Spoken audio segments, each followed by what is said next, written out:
Bismillahirrahmanirrahim. Alhamdulillahirabbil alamin. Wassalatu wassalamu ala asyrafil anbiya'i wal mursalin wa ala alihi wa sahbihi wa man tabi'ahum bi ihsanin ila yaumiddin. Amma ba'd.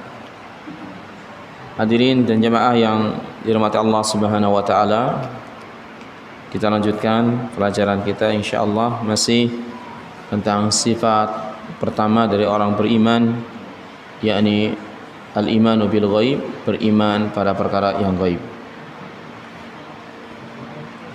Di antara penjelasan para ulama dari hadis Nabi sallallahu alaihi wasallam yang berkaitan dengan beriman atau keutamaan beriman pada perkara yang gaib, itu disebutkan dalam beberapa ayat atau dalam beberapa hadis. Mungkin kita cukup nukilkan satu ayat ataupun satu hadis Nabi sallallahu alaihi wasallam di antara keutamaannya. Nah, tadi di surah Al-Baqarah pada ayat yang ketiga itu menyebutkan pertama kali adalah beriman dengan perkara yang gaib. Dan orang yang beriman pada perkara yang gaib, terutama yang gaib yang pertama yang paling besar adalah Allah Subhanahu wa taala, maka itu akan menghadirkan ketentraman dan kedamaian baginya. Beriman yang gaib juga beriman dengan apa yang Allah Subhanahu wa taala turunkan pada nabi kita dan pada nabi-nabi sebelumnya. Ini kan perkara yang gaib. Juga disebutkan di ayat keempatnya, walladzina yu'minuna bima unzila ilaika wa ma unzila min qablik wa bil akhirati hum yuqinun. Dan beriman dengan apa yang Allah turunkan kepada engkau Muhammad. Apakah kita beriman dengan apa yang turunkan Allah kepada nabi kita? Beriman. Gaib tidak bagi kita? Gaib kan? Kita kan enggak bersama nabi kita. Kita enggak tahu diturunkan pada nabi kita cara bagaimana, kan kita enggak tahu. Gaib bagi kita. Maka disebutkan alladzina yu'minuna bima unzila ilaika wa ma unzila min qablik, dan beriman juga dengan apa yang Allah turunkan kepada nabi-nabi sebelum kamu. Ini lebih gaib lagi, ya kan?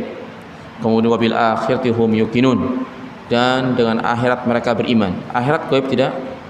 Gaib. Ini berbicara tentang menguatkan perkara yang gaib di awal-awal surat Al-Baqarah ini. Makanya orang yang beriman yang gaib, menegakkan salat dan menginfakkan harta mereka di jalan Allah Subhanahu wa taala, ini adalah orang yang mendapat petunjuk sekaligus orang yang beruntung. Karena Allah mengatakan ulaika ala hudam mir rabbihim wa ulaika humul muflihun.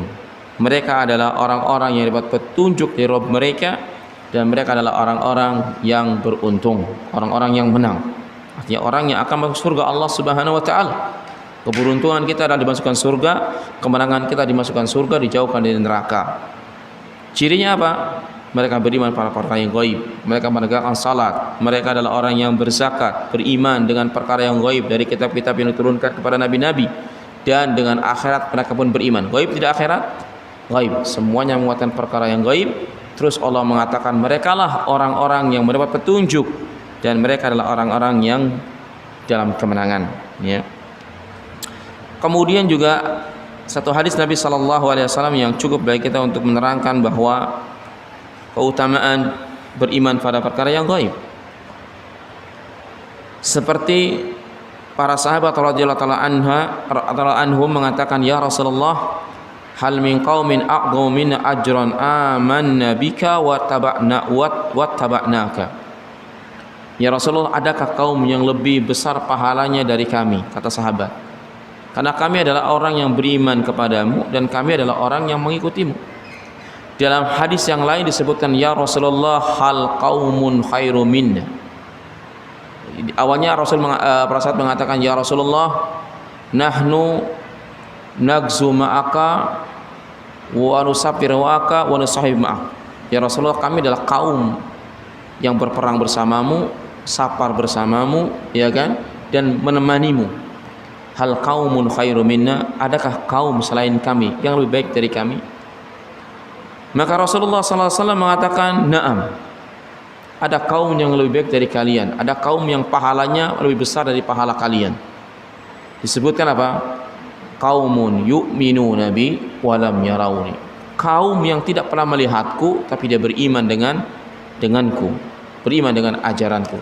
Ini orang kita yang di akhir zaman terutama.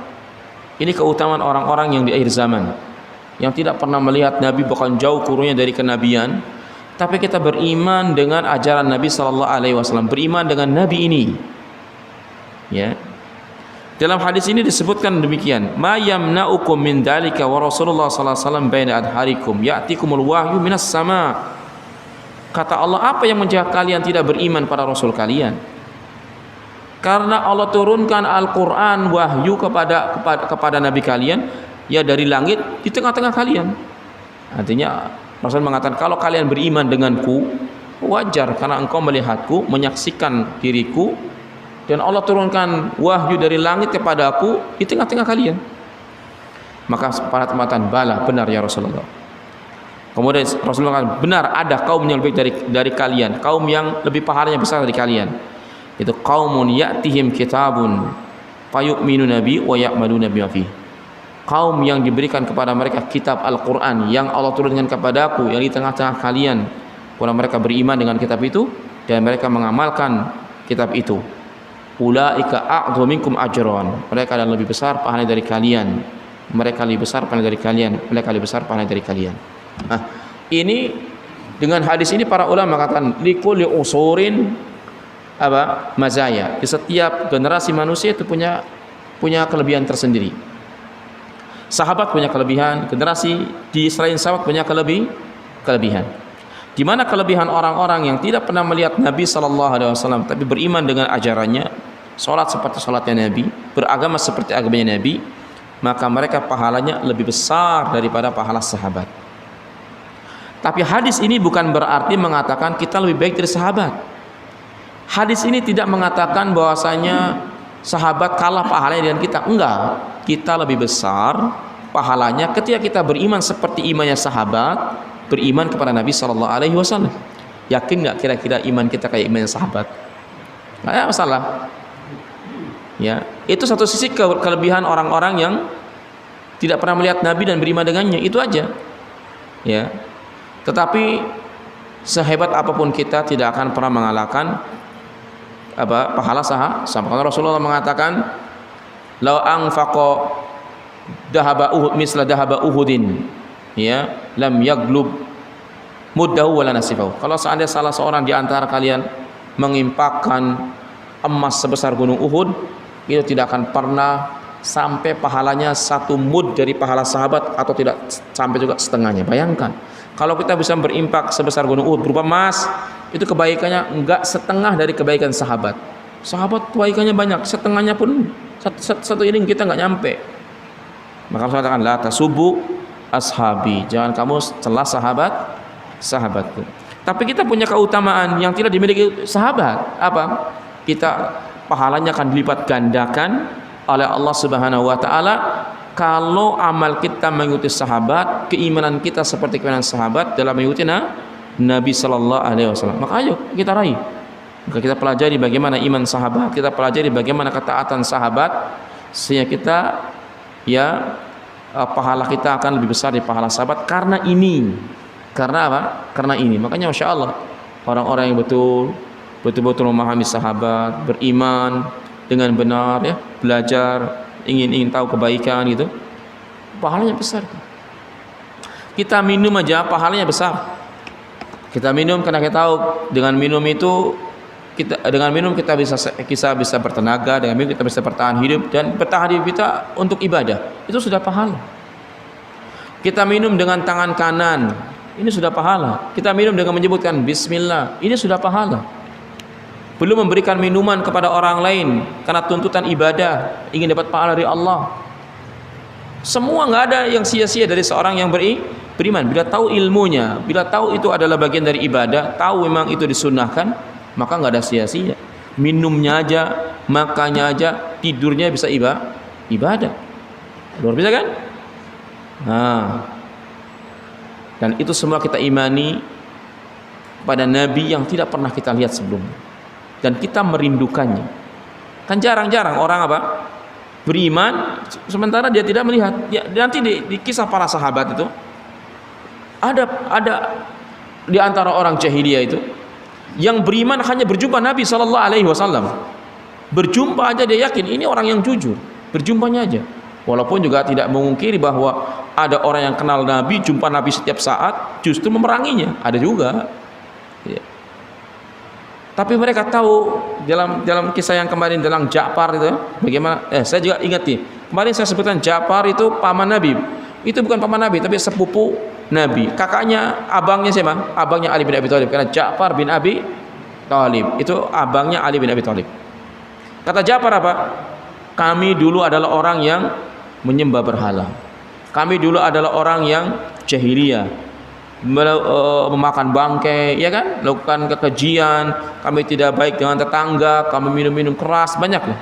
Sampai datang seorang Rasul pilihan Allah dari bangsa kami sendiri yang kami tahu baik karena nasabnya, yang kami tahu kejujurannya, keamanahannya. Lihat, ya kan? Subhanallah. Nah, ini menunjukkan betapa banyak orang yang kenal sosok Nabi Sallallahu Alaihi Wasallam kemudian dia beriman. Kalau ini orang besar, kalau ini adalah utusan Allah Subhanahu Wa Taala. Tapi ternyata di lain sisi ada orang-orang yang tidak pernah kenal Nabi Sallallahu Alaihi Wasallam, bahkan tidak berjumpa dengannya, tapi beriman dengannya, merindukannya, dan berharap berjumpa dengannya. Subhanallah. Ini pahalanya akan lebih besar. Maka ikhwatal iman, raihlah pahala besar ini sehingga kita bisa bersama Nabi SAW seperti sahabat bersama Nabi kita Sallallahu Alaihi Wasallam. Ya.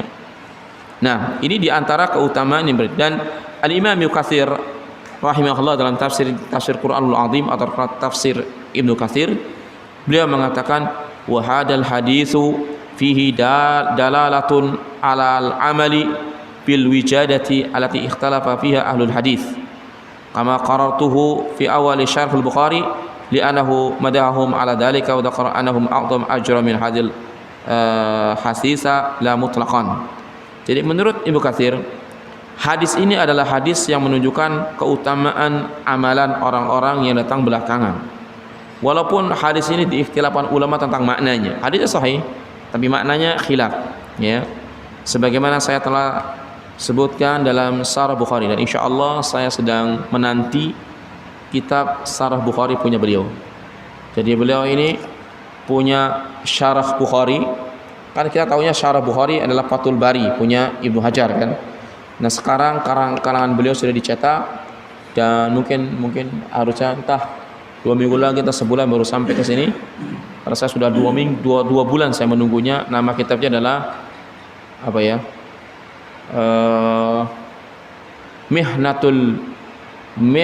Mihnatul Malikul Jalal.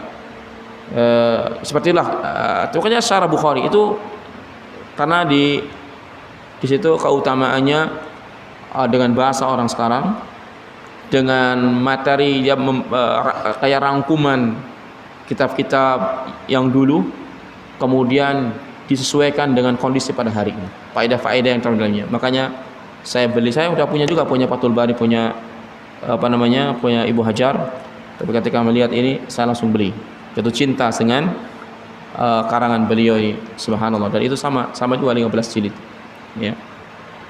Tapi dohmah, jilidnya tebal-tebal, ya, luar biasa beliau, ya. Ya, dalam Syarah Sahih Bukhari beliau menyebutkan tersebut. Yang jelas dalam hadis ini menunjukkan pujian kepada orang-orang yang tidak melihat Nabi tapi beriman dengannya. Ya, maka ikhwatal iman yang Allah Subhanahu wa taala, ini bagian daripada beriman dengan perkara yang gaib, ya.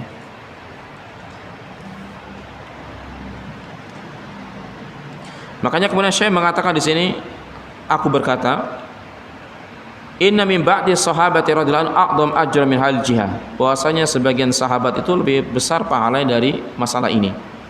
Wa yajiatul imani bil ghaib, yaitu beriman pada perkara yang gaib.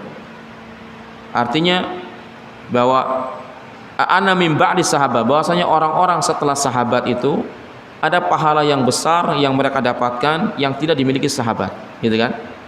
Tetapi kata beliau, ya, dari sisi iman dengan yang gaib, tetapi maknanya tidak berarti bahwasanya sahabat itu terkalahkan pahalanya dari orang-orang setelahnya. Tidak maknanya demikian. Makanya kita mesti meraih pahala besar ini, karena itulah keutamaan orang-orang yang tidak melihat Nabi tapi beriman dengannya. Subhanallah.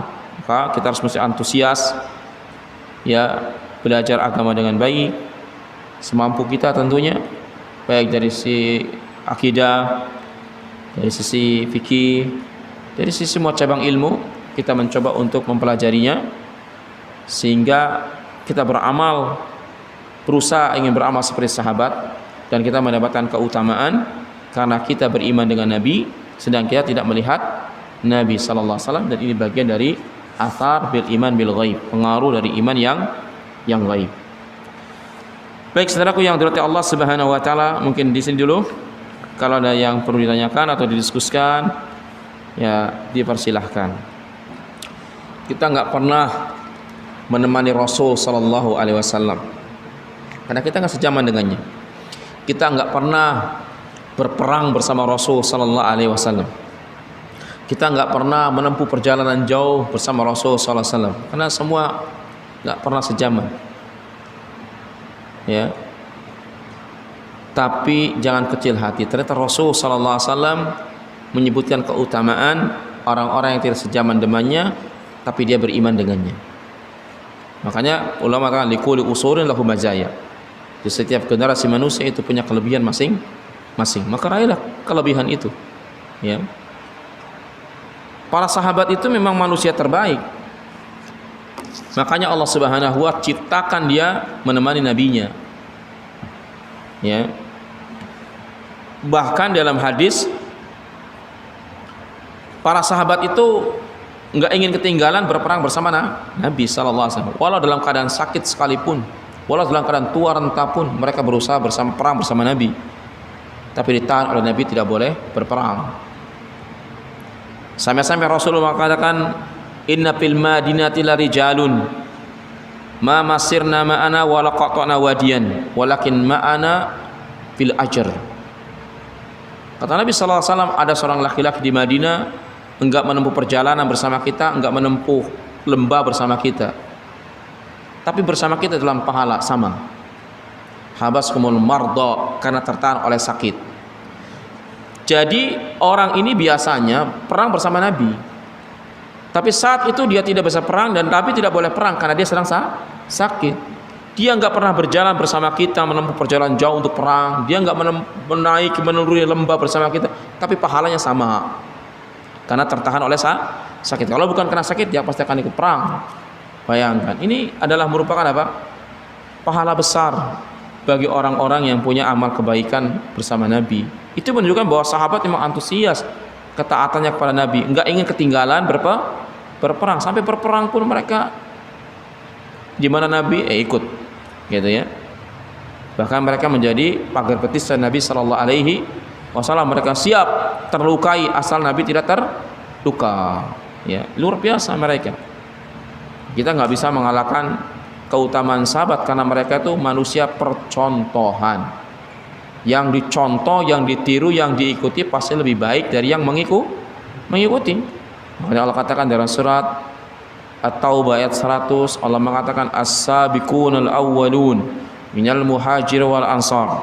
Orang-orang yang terdahulu dalam kebaikan dan iman dari kalangan muhajirin dan ansar. Nah, muhajirin dan ansar siapa? Sahabat muhajirin dan ansar. Walidat tabauhum bi ihsan, dan orang-orang yang mengikuti mereka sahabat dengan kebaikan. Apa? Allah katakan radhiyallahu anhum wa radu'an. Mereka ridho, radhiyallahu, Allah ridho pada mereka dan mereka ridho kepada Allah. A'adda lahum jannatin tajri tahtaha al-anhar khalidina fiha abada. Dzalika huwal fawzul 'azim. Allah persiapan bagi mereka surga yang mengalir di bawah bawahnya sungai-sungai yang mereka kekal di dalamnya. Itulah hakikat kemenangan yang nyata, kemenangan yang besar. Jadi kemenangan yang besar itu kita di mana? Dimasukkan surga. Tidak mungkin kita masuk surga sampai kita mengikuti sahabat dalam iman. dalam amalan, dalam ibadah, dalam yang lain-lain. Ya, karena mereka percontohan. Tapi kasih sayang Allah Subhanahu wa taala tidak lantas menjadikan orang-orang yang di belakang sahabat tidak punya keutamaan. Ini Allah berikan keutamaan, menunjukkan bahwasanya Allah sayang kepada kita. Ya, Allah adil kepada hambanya. Kita nggak bersama nabinya, tapi kita diberi keutamaan. Ya, tapi keutamaan itu bukan berarti kita mengalahkan keutamaan sahabat. Ya, nah itu ya. Kan ini masalahnya kita berbicara tentang masalah iman, juga berbicara tentang masalah yang ghaib. Berbicara iman itu bicara yang panjang. Dan manusia dalam masalah iman, ada yang mengaku Islam, dalam masalah iman tidak sama. Selalu ada 3 kelompok. Ada kelompok yang berlebihan, ada kelompok yang kekurangan, ada kelompok yang pertengahan dalam masalah iman. Kita tadi berbicara tentang iman menurut Ahlussunnah wal Jamaah. Di antaranya iman berbagian-bagian. Disebutkan oleh Nabi, al-imanu bid'un wa sab'una syu'batan. Iman itu punya 70 sekian cabang. Artinya iman itu ada tingkatan-tingkatannya. Tapi sebagian orang mengatakan bahwasanya iman itu satu kesatuan yang utuh, tidak terbagi, enggak ada tingkatan-tingkatan keimanan. Ya, baik itu adalah Wa'idiyah atau itu Murji'ah. Jadi orang Wa'idiyah ini 2 kelompok, yaitu Khawarij dan Mu'tazilah. Khawarij dan Mu'tazilah disebut Wa'idiyah. Kenapa mereka disebut Wa'idiyah? Karena mereka beragama berpatokan dengan ayat-ayat ancaman. Wa'id artinya ancaman. Membangun agamanya hanya karena ancaman Allah Subhanahu wa taala. Yang kedua, lawan dari kelompok Wa'idiyah adalah kelompok Murji'ah. Murji'ah ini adalah kelompok yang semata-mata hanya berharap, berpegang pada ayat-ayat berharap. Jadi kontra. Tapi mereka punya pokok pemahaman iman yang sama awalnya. Apa itu? Bahwa iman tidak terbilang. Iman tidak ada tingkatannya. Iman satu kesatuan yang utuh, tidak terbagi-bagi. Sama. Wa'idiyah dan Murji'ah sama. Cuma belakangnya berbeda, yang menjadikan mereka kayak langit dan bumi bedanya. Kalau menurut Wa'idiyah, iman satu kesatuan yang utuh, tidak terbagi-bagi. Bila hilang sebagiannya, hilang seluruhnya. Bila seorang melakukan dosa besar, kafir menurut Wa'idiyah. Karena mereka orang yang melakukan dosa besar terancam neraka. Menurut mereka setiap ancaman pasti akan diberlakukan oleh Allah Subhanahu wa taala. Jadi syubhat Wa'idiyah di sana. Setiap ancaman Allah pasti Allah akan kenakan kepada hamba. Padahal setiap ancaman belum tentu Allah kenakan. Namanya ancaman, diancam dia. Bisa Allah kenakan ancaman kepadanya, bisa juga Allah maafkan. Tapi mereka mengatakan setiap yang diancam oleh Allah dan hamba melakukannya, pasti ancaman itu akan mengenainya, dengan dalil Allah tidak akan mengingkari janjinya. Nah, bedakan antara janji Allah dengan ancaman Allah. Allah memang berjanji tidak akan diingkari, tapi setiap ancaman Allah Subhanahu wa taala itu di bawah kehendak Allah. Mungkinkah orang yang berdosa dimaafkan oleh Allah? Mungkin. Pezina aja bisa dimaafkan masuk surga, hanya sekedar minumin air buat anjing yang mau mati. Itu kasih sayang Allah Subhanahu wa taala. Enggak diadab dia. Jadi namanya sama seperti kita ke anak kita, anak ini nakal, bandel, nggak mau sekolah. Kalau kamu nggak sekolah lagi, sudah kamu nggak usah sekolah aja selamanya. Anak itu bandel juga. Sebagian kita tetap disekolahi juga. Kan ancaman itu bisa dikenai, bisa enggak. Iya kan? Dan Allah Maha Kasih Sayang. Gitu. Jadi ancaman itu bisa dikenakan, bisa juga tidak. Ini Wa'idiyah. Mereka mengatakan saat iman satu kesatuan yang utuh tidak terbagi. Tapi di belakangnya apabila hilang salah satunya, hilang seluruhnya.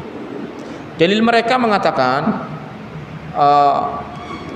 disebutkan di dalam hadis la yazni zani hina yazni fa huwa mu'min. Tidaklah seorang berzina ketika dia berzina bukan lagi seorang mukmin. Tidaklah seorang berzina ketika beriman maka tidak dikatakan seorang mukmin. Artinya kalau orang sudah berzina tidak dikatakan beriman. Mereka mengatakan demikian. Padahal ulama mengatakan Iman di sini adalah tidak sempurna imannya. Artinya tidak sempurna imannya. Ya.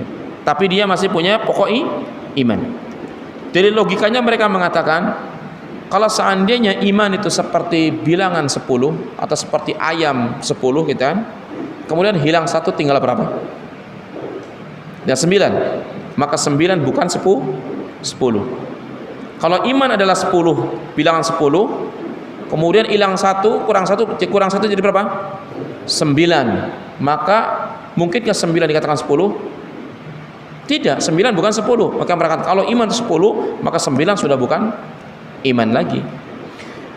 Kalau antum minum teh manis, maka yang di dalam teh manis itu unsurnya apa aja?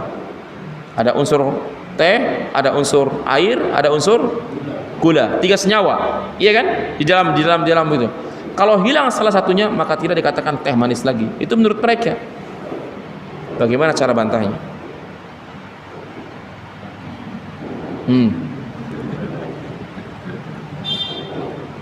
Gimana? PR.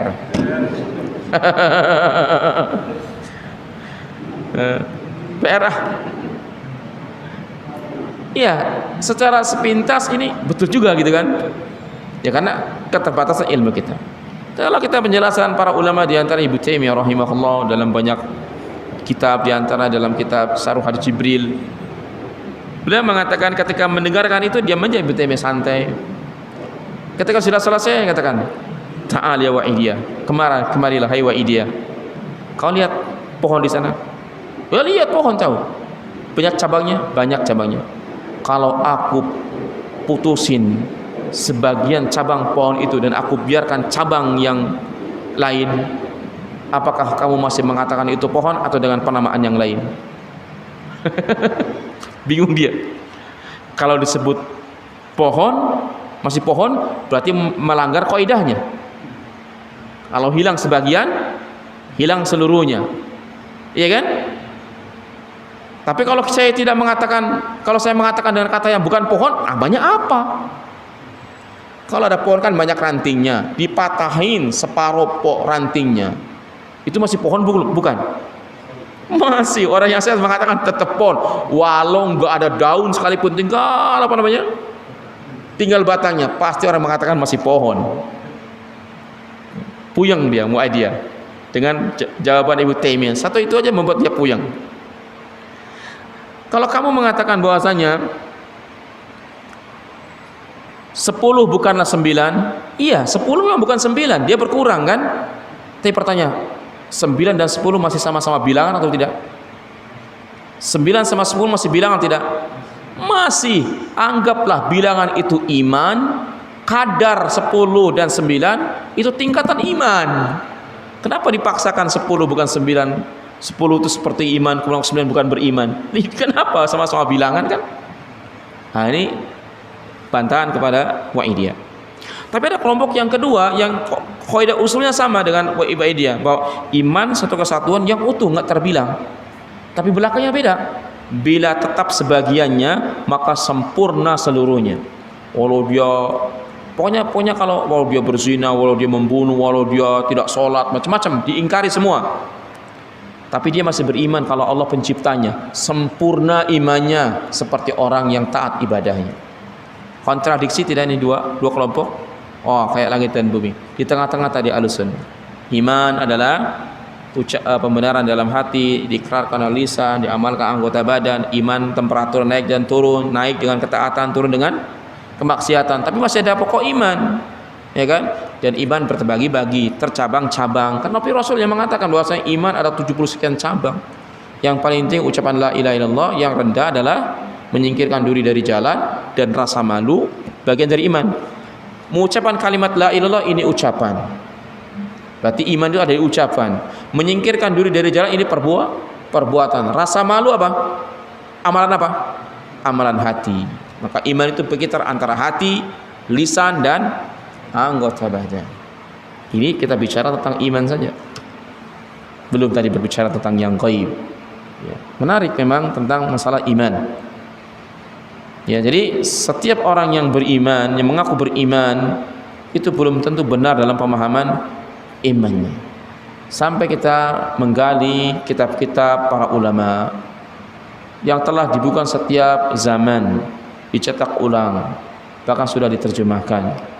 Terus kita kemana dari mereka? Bukankah kita tidak pernah membuat satu kitab pun? Pernah nggak antum tulis satu masalah gitu? Nggak pernah. Atau buat kitab nggak pernah. Kalau sudah nggak buat kitab tak bisa, ya sudah mawas diri kita baca kitab ulama. Kalau kita nggak mau dan tak mampu baca kitab ulama, belajarlah sama orang yang pernah belajar sama ulama. Kalau juga masih enggan, sudah jangan benci ulama. Yang masalahnya kita tak pernah tulis keilmiahan, tapi kita pula mencela ulama. Sudah itu, ya itu benar-benar kita dalam kesengsaraan. Ya, Rasulullah mengatakan kun aliman au muta'alliman au man tuhbil ulama. Jadilah kamu jadilah kamu ulama. Kalau nggak bisa, jadilah kamu orang yang belajar sama ulama. Kalau nggak bisa, cintailah para ulama. Cintai, jangan mencela. Ya. Perkara yang gaib itu karena kita di alam nyata, di alam dunia. Tapi kalau kita sudah keluar dari alam dunia, artinya kematian, maka apa yang gaib akan menjadinya nyata. Apa yang dikabarkan Allah Subhanahu wa taala yang tidak bisa kita jangkau dengan indera kita, itu akan kita saksikan. Makanya kematian itu adalah pintu kehidupan berikutnya. Bahkan dengan kematian kita akan menyaksikan apa yang tidak mungkin disaksikan kita di dunia. Makanya orang-orang yang kufur itu hari ini terus minta kepada Allah untuk dikembalikan ke dunia, untuk beriman, mengikuti Rasul dan seterusnya. Karena mereka benar-benar menyaksikan kenyataan yang dulu mereka ingkari. Makanya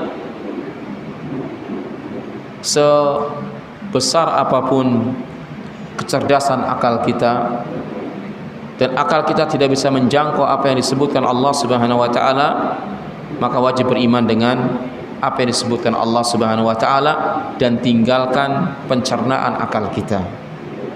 Karena memang wahyu Allah itu lebih besar dari akal. Akal kita seberapa besarnya sih? Ya kan? Apakah akal kita bisa akan mencerna langit dan bumi dan seisinya, apalagi alam gaib? Enggak mungkin. Dalam diri kita enggak berapa urat nadi, bagaimana bentuknya, kan enggak tahu. Ruh di mana kita enggak tahu. Ya, kalau kita ini ada sakit, sebenarnya sebab penyebabnya di mana, yang tersumbat di mana, kita enggak tahu. Pada diri kita aja enggak tahu. Maka kenapa kita tahu? Kenapa kita beriman dengan ia? Karena Allah menghabarkan dalam Quran atau Rasulnya menghabarkan dalam sunnahnya. Itu aja. Kita beriman karena dikabarkan oleh Allah dan Rasulnya. Ya. Sama seperti Al-Imam Abdurrahman bin Mahdi rahimahullah, ketika beliau mendengarkan seorang pemuda berbicara tentang Allah dengan akalnya, demikian dan demikian, menolak demikian dan demikian. Maka Abdurrahman bin Mahdi berkata kepadanya, "Wahai fulan, wahai anak muda, duduklah bersama kami. Kita buat kesepakatan. Kita tidak usah dulu berbicara tentang Allah pencipta kita, tapi kita berbicara dulu tentang sifat hamba. Kalau engkau tahu sifat hamba yang aku tanyakan, maka kita mari berbicara tentang sifat Allah." Kata pemuda, "Ya, boleh." Terus Abdurrahman bin Mahdi mengatakan, bagaimana menurutmu dengan firman Allah Subhanahu wa taala dalam surat Fatir ayat pertama? Allah mengatakan, "Alhamdulilladzi fatirus samawati wal ard, ja'ilal malaikati uli ajnihatin, masna wa sulasa wa ruba, wa yajitu fi khalqihi may yasha." Jadi antum kalau berbicara tentang 2, 3, 4 jangan GR dulu. Ibu-ibu kalau sudah sebut 2, 3, 4 sudah takut ya. Jangan takut dulu. Kata Allah, Maha suci Allah, segala puji bagi Allah yang telah menciptakan langit dan bumi, dan yang telah menciptakan malaikat-malaikat yang memiliki sayap-sayap. Ada yang 2, ada yang 3, ada yang 4, dan Allah menambahkan sayap-sayap sekendaknya. Kata Ibn Bahdi, wahai fulan, bagaimana menurutmu dengan malaikat yang sayapnya ada 3? Di mana letak sayapnya? 7 keliling nih orang, bingung di mana sayapnya. Ya kalau pertanyaan 2 mungkin kanan dan kiri. Sekarang kalau 3, kira-kira di mana sayapnya? Bagaimana lagi dengan 4? Di mana letak sayapnya? Maka si pemuda ini nyerah. Kalau kamu tidak tahu tentang sifat makhluk Allah, malaikat kan makhluk Allah, bagaimana kamu berbicara tentang makhluk Allah menurut akalmu? Iya, malaikat itu sayapnya paling kecil, yang paling sedikit 2. Karena Allah langsung mengatakan masna 2, 3 dan 4. Yang paling kecil 2. Yang paling maksimal lebih dari itu. Karena Allah tahu, wa yazul fil khalqi may yasha. Allah menambah dalam ciptanya sekehendaknya. Jibril berapa sayapnya? Situ mi'atu janah, 600 sayap. Oh, letaknya di mana coba bayangkan? 600 sayap. Kita kan kenapa kita beriman demikian? Karena dalil menunjukkan demikian. Kita beriman ada malaikat yang sayapnya berbeda-beda. Kita beriman karena Allah mengabarkan itu. Kenapa kita beriman Jibril memiliki 600 sayap? Karena Rasul menyebutkan itu. Jadi perkara yang gaib itu hanya beriman dengan kabar dari Quran dan Sunnah, bukan standarnya akal. Akal kita nggak bisa mencerna perkara yang gaib. Coba kalau antum baca ayat-ayat tentang masalah kecantikan bidadari, stres kita dibuatnya. Bidadari itu qurratu a'yun, sebutnya para matanya gede-gede, matanya besar-besar. Cantik kok matanya besar. Memang yang mata besar itu cantik? Coba ada orang matanya gede di dunia, ini cantik? Kan enggak. Tapi Allah mengatakan demikian. Sampai darahnya bisa kita lihat dari betisnya. Kayak apa coba? Ini makhluk apa ini? Kan nggak bisa. Tapi Allah katakan uruban atroba. Itu usia yang sama, dan gadis montok usia yang sama, belia. Disebutkan gadis montok lagi. Nggak bisa antum gambarkan, oh apa kayak kartun Jepang, matanya gede-gede begitu. Nggak bisa. Kita hanya beriman karena Allah mengabarkan. Tidak perlu kita gambarkan, tidak perlu kita kira-kira, sudah beriman saja. Kata Allah menggambarkan, tidak, Allah mengabarkan kepada kita, Allah tidak sedang menggambarkan kayak apa bidadari tersebut. Ya, ini pentingnya kita beriman dengan dalil, ya. Nah, sehingga kita paham bahwa beriman dengan perkara yang gaib itu adalah perkara yang sangat fundamental, ya. Karena ini sifat orang beriman yang pertama disebutkan dalam Quran sebelum sifat yang lainnya, menunjukkan bahwasanya ada keutamaan lebih beriman pada perkara yang gaib. Nah, waalaikumsalam warahmatullahi wabarakatuh. Amin, barakallahu fiik.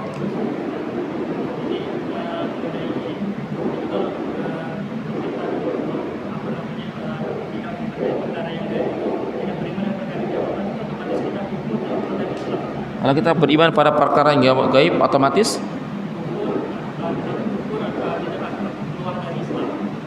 kalau seorang tidak beriman pada perkara yang gaib, kalau seorang tidak beriman pada perkara yang gaib, apakah dia langsung kufur? Ya.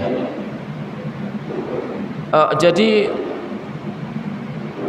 kita mesti membedakan antara perbuatan dan pelakunya, antara fa'il dan fi'ilnya, gitu kalau orang belajar bahasa Arab, ya. Jadi kita mesti membedakan antara pelaku dan perbuatan.